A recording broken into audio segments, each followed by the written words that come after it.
Chris and Mary, just take a look at how big this thing is, this massive trunk taking over 238th Street here. It is lodged right into that car there, crushing its windshield and falling into power lines, houses, and front yards across the street. Now, neighbors say there was a loud boom that sounded like an earthquake. Then suddenly they heard someone screaming out for help. It was their neighbor, the mother of three, who they believe was gardening when the tree came falling. They say she did have some bleeding from the mouth and was holding her head when she was taken into the ambulance.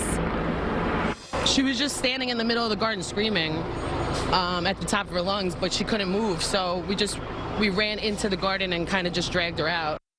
And miraculously, she is okay and expected to recover at a nearby hospital. Other neighbors were asleep inside their homes when it came crashing down at around 10 a.m. They heard the noise, then their power went off and they ran out of their house.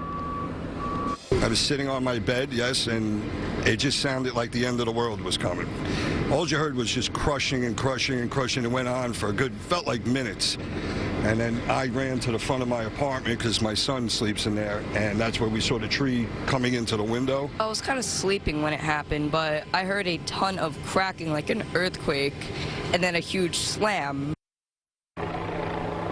Now, Con Ed has restored power on the other end of the block. They're waiting for crews to remove the tree down here before restoring it to those homes. Neighbors say they had asked the city for years to take this tree down, but the city never did it, and they were very scared of this happening. We're live in the Woodlawn section of the Bronx. Reena Roy, CBS 2 News.